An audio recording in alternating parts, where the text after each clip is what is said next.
Why did the Natural Resource Minister sign a worse deal than the ExxonMobil agreement?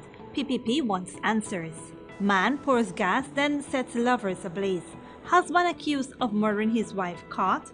In the region, Bolivia, ecological disaster as Amazon blazes rage. And internationally, dozens missing since Sudan protests crackdown. Greetings and welcome to this edition of Headline News Update. I am Bibi Bacchus. Thank you for joining us. On Thursday morning, a miner and his reputed wife were doused with gasoline and set on fire in their camp at Turoparo Bakdam, Mazaruni, a mining district in Region 7. 35-year-old Lyndon Joseph of Monrepo, East Coast Demerara, and his 30-year-old reputed wife, Maria Pereira de Silva, a Brazilian national, were lying on a mattress in their camp when the incident took place.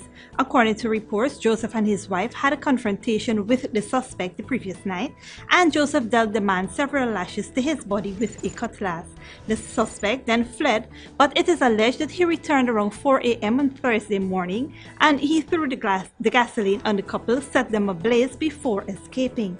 Joseph and De Silva are both at Bartica Regional Hospital in serious conditions. Local company plans road safety activities. Here is Esther Sobers with that.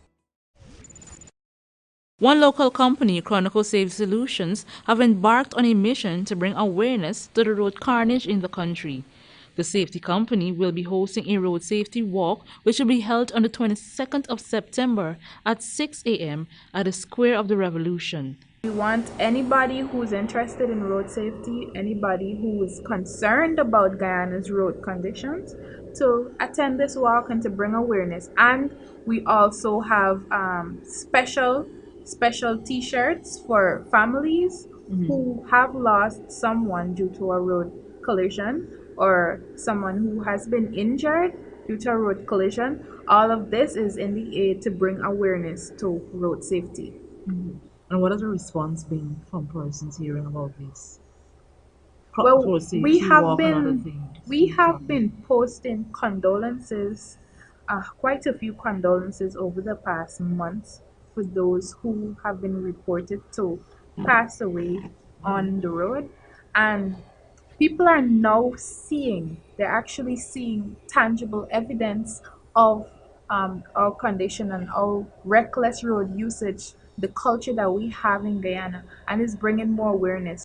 Finding solutions for the road carnage can be everyone's responsibility. As Grace Hudson, the company's public relations officer, noted that persons should report errant drivers. There's a call to speak up when you see something is going wrong, but even sometimes the drivers, they don't listen, they talk back, and other passengers don't show support. So you feel as though you're standing alone in this, and you feel odd from the crowd. However, it's your life. Feeling odd is worth your life. In addition to the walk, there will be a conference along with other road awareness campaigns across the country. We're going to be in Region 2, Region 3, Region 10, Region 6. In the month of September? No, that's going to be from October to November. Between October to November, we will be popping up. So stay tuned and listen out for when we'll be in your area so that you can attend these demonstrations and see how road practices can be amended. See how you can be part of creating a much more conscious and safe road safety culture. Persons interested in being a part of the road safety campaign can contact. You can call 227-2022 or email marketing@chroniclesafetysolutions.com. For Channel 2 Headline News, Esther Sobers. Thanks, Esther. Coming up after the break, Jagneo calls out Minister Trotman on 1% production sharing agreement and accused murderer caught.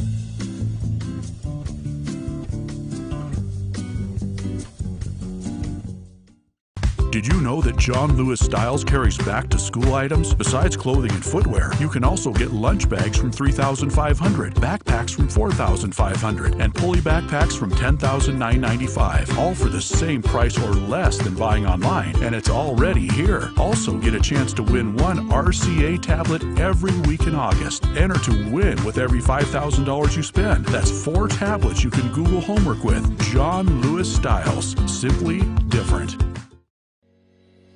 The Guyana Elections Commission will commence house-to-house registration in your area soon. You must register if you are a Guyanese citizen by birth, descent, naturalization, or registration. 14 years and older by the 31st of October 2019, a citizen of a Commonwealth country living in Guyana for a period of no less than 1 year preceding the qualifying date. If you were previously registered, you will need to register again. Look out for GCOM. Make it your responsibility to get registered. For more information, contact GCOM on 225-0277-9 or 223-9653. Email pro@gcom.org.gy. Contact the nearest GCOM registration office or visit our website www.gcom.org.gy.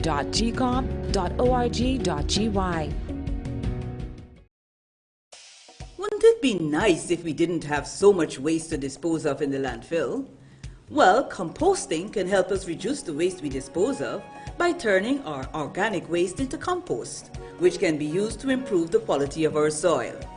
Composting is very simple and convenient. You can compost using organic waste such as vegetable skins, or fallen leaves and cut grass and put this in a composting bin or pile. Compost can help your garden grow healthy plants while reducing your volume of waste. It's a really good way to keep our communities clean and healthy. So, let's all start composting our waste. Find out how easy it is. Call us on 226-2189 or 227-8429 or visit our website moc.gov.gy. A message from the Ministry of Communities in collaboration with the Inter-American Development Bank. Welcome to Kissoon's Furniture. Find everything you need for your home and more under one roof in our newly decorated showroom. Our locally crafted furniture has been perfected over the last 60 years. From our hands to your home, we also bring to you our newly introduced lines of imported furniture and sleep center, where you can find a wide range of beds and mattresses. Kissoon's Furniture, furnishing homes for over 60 years.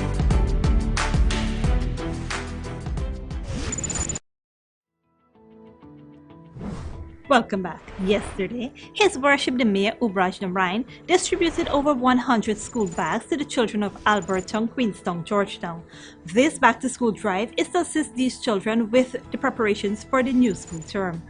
Also, 54-year-old gold miner Sherlock James was today charged for the murder of his wife. Vanetta Headley James was last week murdered at their Nabaclis East Coast Demerara home after she threatened to leave her abusive husband. James, who is nursing a self-inflicted wound to his neck, was remanded to prison until October 9, 2019. Why did the Minister of Natural Resources sign a deal for fewer royalties even after he knew Guyana has millions of barrels of oil? Find out in this report from Wendell Jeffrey.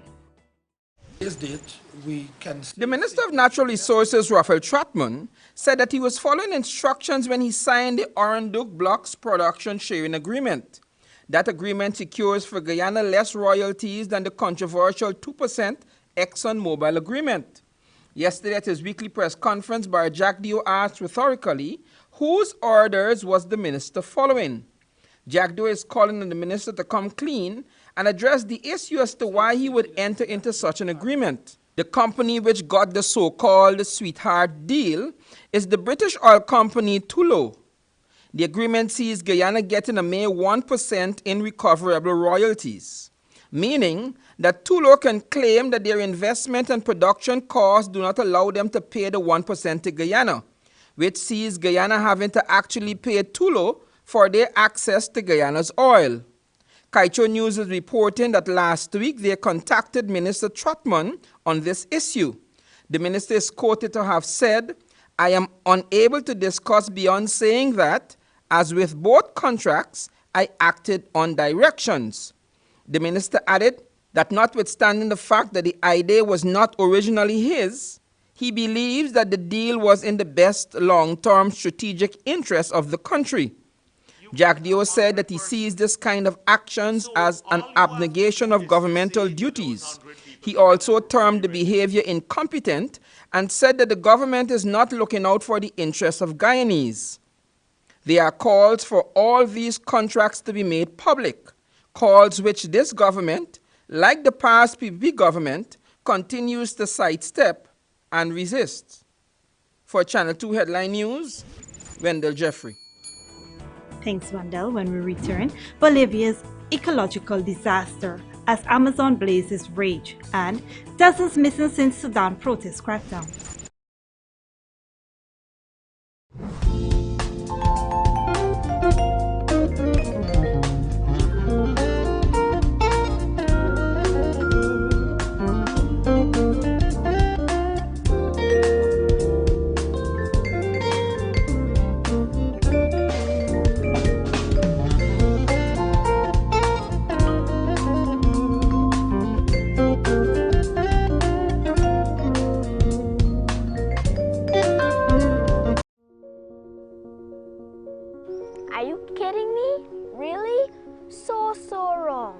That is not what we were taught at the Green Generation Guyana camp. Is this the correct way to do it? Drivers, you have two options that you can use. First, you can temporarily put your empty plastic bottles in the trunk of your vehicle or on the ground on the passenger side next to you.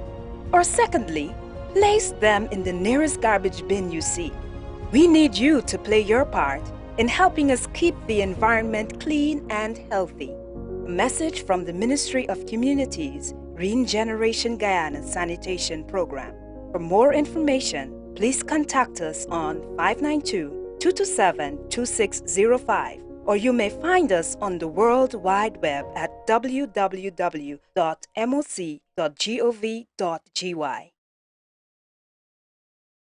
Welcome to Kissoon's Furniture.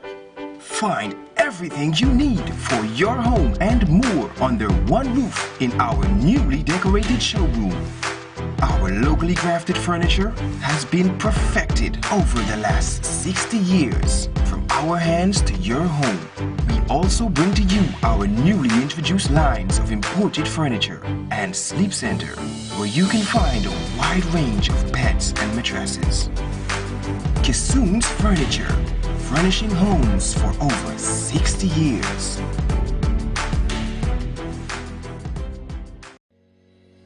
The Ghana Elections Commission will commence house-to-house registration in your area soon. You must register if you are a Guyanese citizen by birth, descent, naturalization, or registration. 14 years and older by the 31st of October 2019, a citizen of a Commonwealth country living in Guyana for a period of no less than 1 year preceding the qualifying date. If you were previously registered, you will need to register again. Look out for GCOM. Make it your responsibility to get registered. For more information, contact GCOM on 225-0277-9 or 223-9653. Email pro@gcom.org.gy. Contact the nearest GCOM registration office or visit our website www.gcom.org.gy.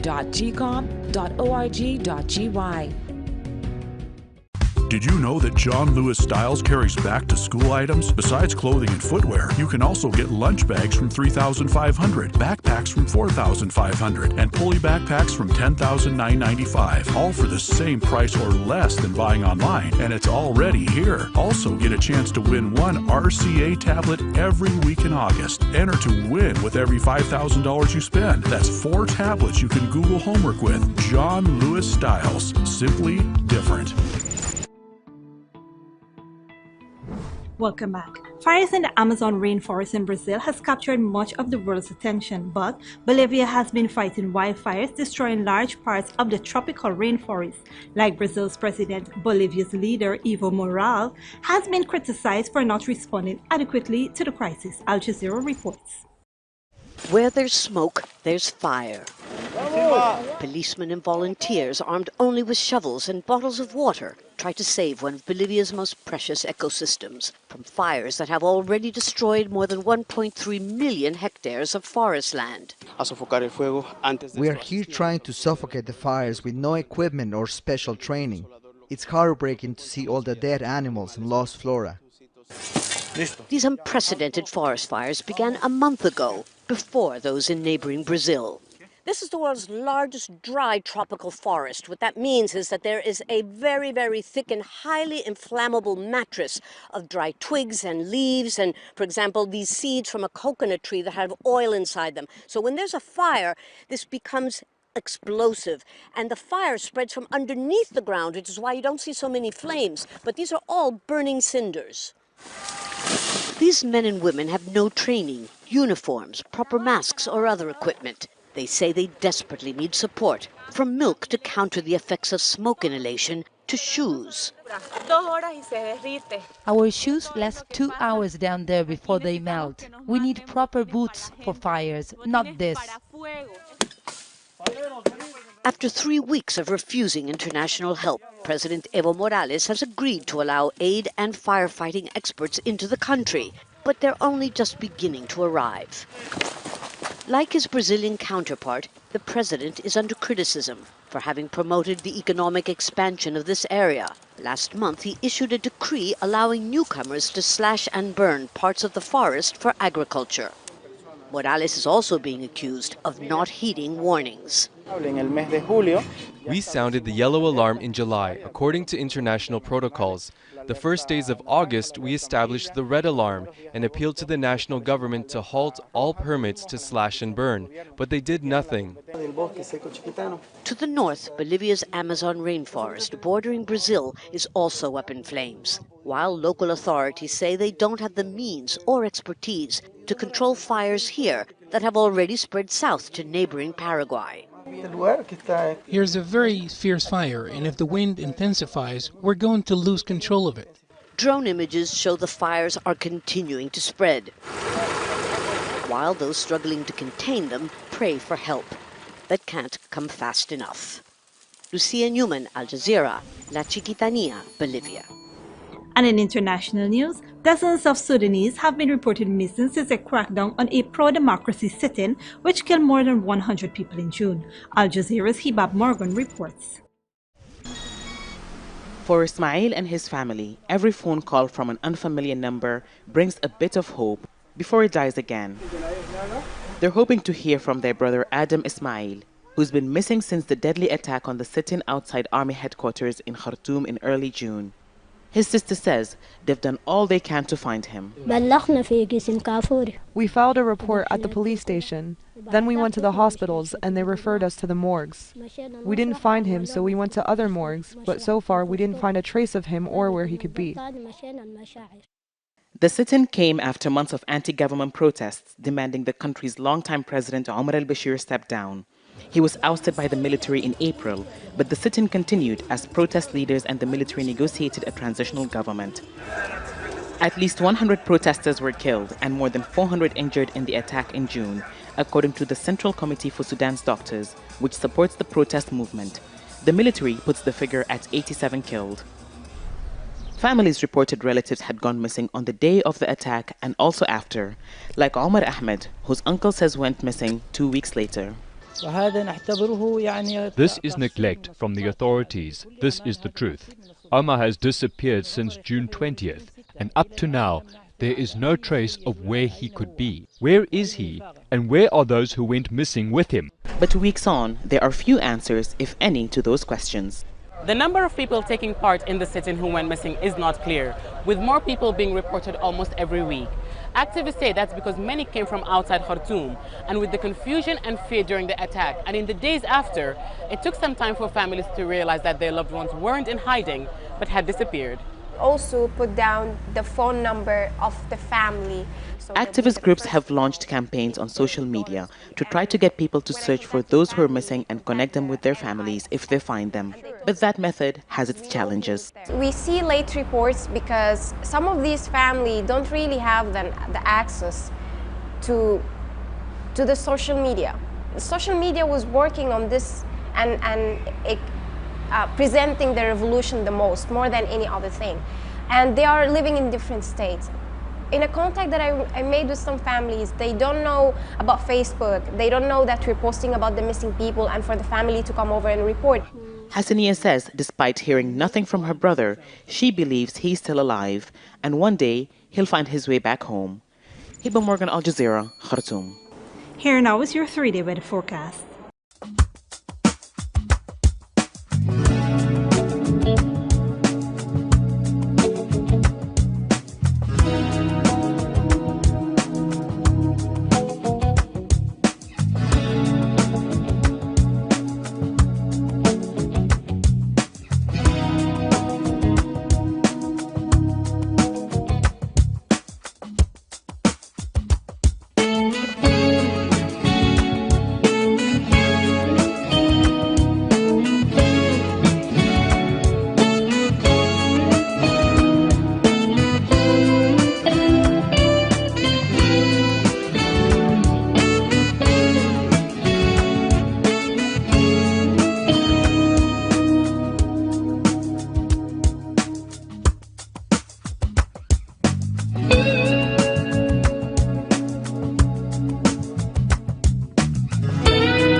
And that is all for this edition of Channel 2 Headline News Update. Tune in on Monday at 7 p.m. for another episode. Be sure to like and follow us on Facebook and YouTube, or you can visit our website at headlinenewsguyana.com for more news. Until then, take care.